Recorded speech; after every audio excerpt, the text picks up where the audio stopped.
agama aja, syariat aja yang nggak merugikan dan membahayakan kita itu masih ada toleransi di luar batas kemampuan kita. Apalagi dengan hubungan yang toksik.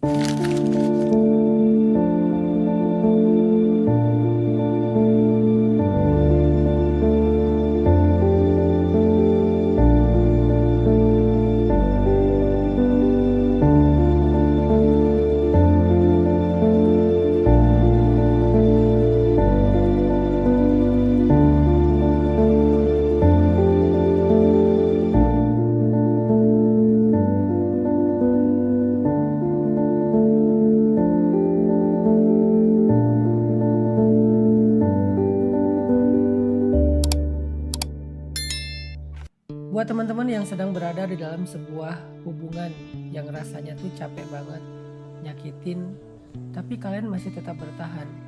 Bukan karena kalian gak sadar kalau hubungan itu gak baik-baik aja, tapi karena kalian ngerasa bahwa pergi itu juga gak mudah.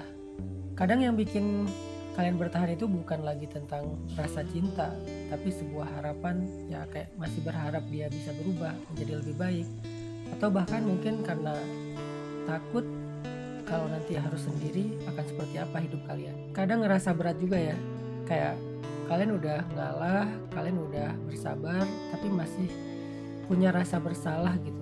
Dan yang bikin lebih berat lagi itu adalah ketika kalian udah lelah banget, tapi kadang kalian justru merasa bersalah, merasa kurang sabar, merasa terlalu sensitif. Padahal setiap hari hati kalian itu makin habis, perasaan kalian tuh makin gak jelas gitu. Tapi kalian masih di situ aja. Nah, di respon kali ini saya pengen merespon beberapa komentar yang sedang kalian rasakan tentang masalah kayak gini. Mungkin kebingungan kalian. Di antaranya nih ada yang ngomong kayak gini. Aku pengen pisah dari suami yang pejudi, tapi kalau dia udah maaf-maaf nangis-nangis, mohon-mohon gak akan ulangi, aku luluh lagi. Tapi diulangi lagi terus begitu sampai 5 tahun. Aku pengen mundur, tapi dia suka ngancem, jadi takut-takut. Tapi aku sekarang udah bulat suara untuk mundur karena sudah lelah banget. Yang ketiga ngomongnya gini, aku terjebak sudah 15 tahun dan sampai sekarang masih bingung. Kadang sudah wake up, tapi sleeping lagi karena lihat anak. Sedang menjalani toxic relationship dan sedang mengumpulkan keberanian untuk meninggalkan. Waktu di posisi itu lebih gak tahu gimana cara jalan keluarnya. Di hubungan itu aku gak ngerasa jadi diri sendiri. Dan finally aku sekarang udah keluar dari hubungan itu. Rasanya seplong itu kak. Oke teman-teman, jadi perasaan kecewa, perasaan menyesal, bahkan mungkin perasaan marah yang kalian rasakan dengan hubungan toksik seperti itu tuh wajar, sangat manusiawi. Bahkan Nabi SAW juga marah terhadap orang-orang yang menyakiti pasangannya dengan perilaku mereka, akhlak mereka, apalagi dosa-dosa mereka gitu ya. Allah juga marah ketika suami atau seorang istri menyakiti pasangannya dengan dosa-dosa. Jadi marah kalian, sedih kalian, kecewa kalian, bahkan penyesalan kalian tentang hubungan itu hal yang wajar tuh. Jadi perasaan kalian yang tadi itu adalah perasaan fitrah, semua orang punya gitu. Jadi jangan sampai kita berpikir kalau kita tuh gak boleh marah, kita gak boleh kecewa, kita gak boleh sedih, kita gak boleh nyesel gitu. Itu fitrah kok. Dan dengan alasan dan kondisi yang tadi itu wajar sekali kalau seseorang kemudian secara fitrah dia merasakan perasaan tersebut. Jadi menurut saya nih ya, tapi dengan kasus yang tadi saya bacakan ya, karena kita nggak boleh juga mengeneralisir nasihat ini untuk memvalidasi keputusan hidup kita. Tapi dengan kondisi-kondisi yang sudah darurat, yang udah arti darurat itu udah membahayakan keselamatan kita, kesehatan psikis kita, bahkan nanti ketika psikis kita jadi sakit atau mental kita jadi bermasalah, kita jadi malah menzalimi orang-orang yang dalam amanah kita, kayak anak mungkin, atau saudara, atau pekerjaan. Menurut saya gak selalu makna dari sabar itu adalah bertahan, dan gak selalu juga pergi itu artinya egois.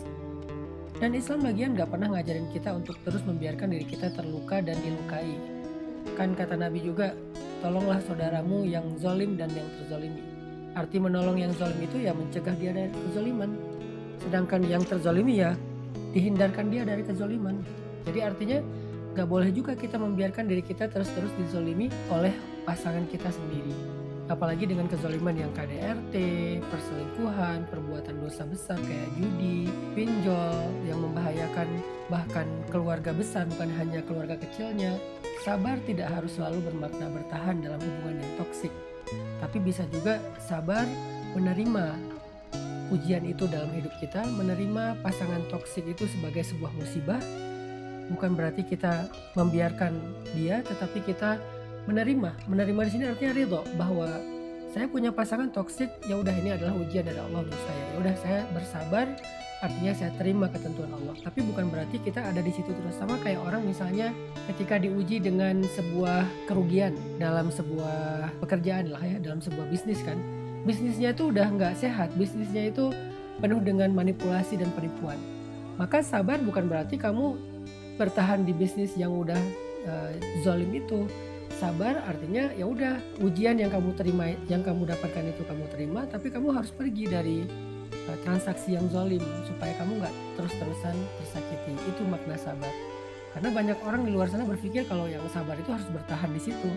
Gimana dengan analogi kerjasama dan bisnis tadi? Kita kerjasama dengan teman, tapi dianya tuh khianat, dia nggak jujur, dia manipulasi, dia memanfaatkan modal kita untuk hal-hal yang di luar akad atau transaksi. Apakah makna sabar kita tetap bertransaksi dengan dia, tetap bekerja sama dengan dia? Enggak kan? Sabar itu artinya ya saya terima ketentuan ini sebagai sebuah ujian dari Allah, tapi saya akan cut hubungan saya dengan dia ataupun transaksi atau muamalah saya dengan dia. Bahkan Allah Subhanahu wa Ta'ala sendiri yang maha kuasa, yang maha penyayang, itu nggak mau banget ngerepotin kita, teman-teman.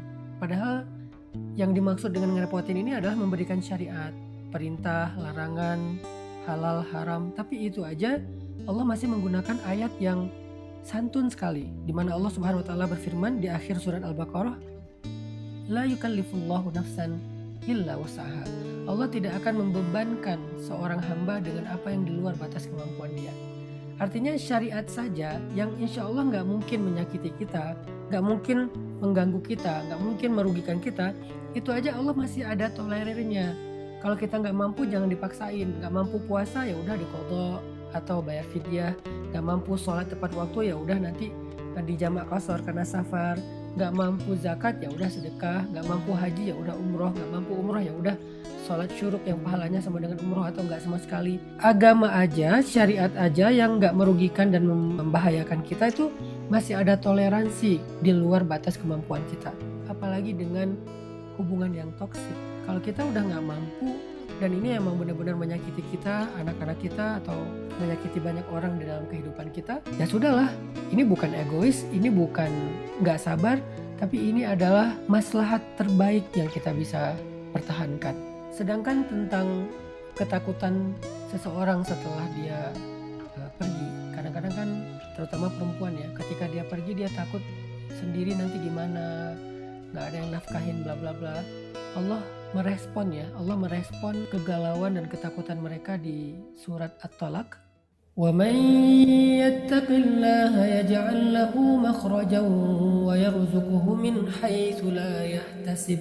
Siapa yang bertakwa kepada Allah, Allah berikan jalan keluar dan diberikan rezeki yang tidak terduga-duga. Teman-teman tahu nggak konteks ayat ini apa?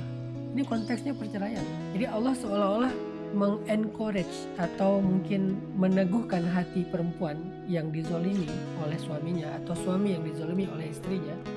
Setelah mereka berpisah, Allah yang akan menanggung kebutuhan dia selama syaratnya dia bertakwa. Artinya dia bertakwa itu tetap menjalankan syariat, taat kepada Allah, gak menimbulkan fitnah sebagai seorang duda atau sebagai seorang janda. Maka Allah pasti akan menafkahi dia, memberikan dia jalan keluar. Bahkan di ayat-ayat berikutnya nanti banyak banget Allah memudahkan urusannya, Allah melipat gandakan pahalanya. Kenapa Allah bicara kayak gitu di surat At-Talaq, surat cerai? Karena Allah tahu ada kalanya kondisinya itu emang gak ideal, gak normal. Kondisinya itu benar-benar zalim. Maka mungkin pergi atau udahan adalah cara terbaik untuk mereka masing-masing. Tapi ini bukan sebuah nasihat untuk perceraian ya, tapi lebih ke kondisi darurat yang kadang terjadi di tengah-tengah masyarakat. Jadi penutupnya teman-teman, kalau kalian sedang merasakan sebuah hubungan yang membuat kalian kehilangan diri kalian sendiri, yang membuat kalian terus-menerus tersakiti, terzolimi, maka kadang yang perlu diselamatkan itu bukan hubungannya, tapi diri kalian sendiri. Dan menyelamatkan diri ini, kalau diniatkannya adalah untuk kemaslahatan, insya Allah jadi kebaikan di sisi Allah. Apa kemaslahatannya? Ya kalau saya sehat, kalau saya selamat dari kezaliman, saya bisa menafkahi ataupun membesarkan anak-anak secara lebih baik. Saya bisa bekerja, bisa berdakwah, bisa melakukan banyak hal yang baik-baik daripada ketika saya bertahan dalam sebuah kondisi yang menyakiti saya, merusak saya, sehingga akhirnya saya justru mengabaikan amanah-amanah yang ada di dalam kehidupan saya. Dan Allah Maha tahu batas kemampuan kalian. Semoga Allah memberikan taufik untuk semua kita yang sedang diuji oleh Allah mendapatkan jalan keluar dan diberikan taufik pertolongan dari jalan-jalan yang tidak terduga-duga. Allahu a'lam.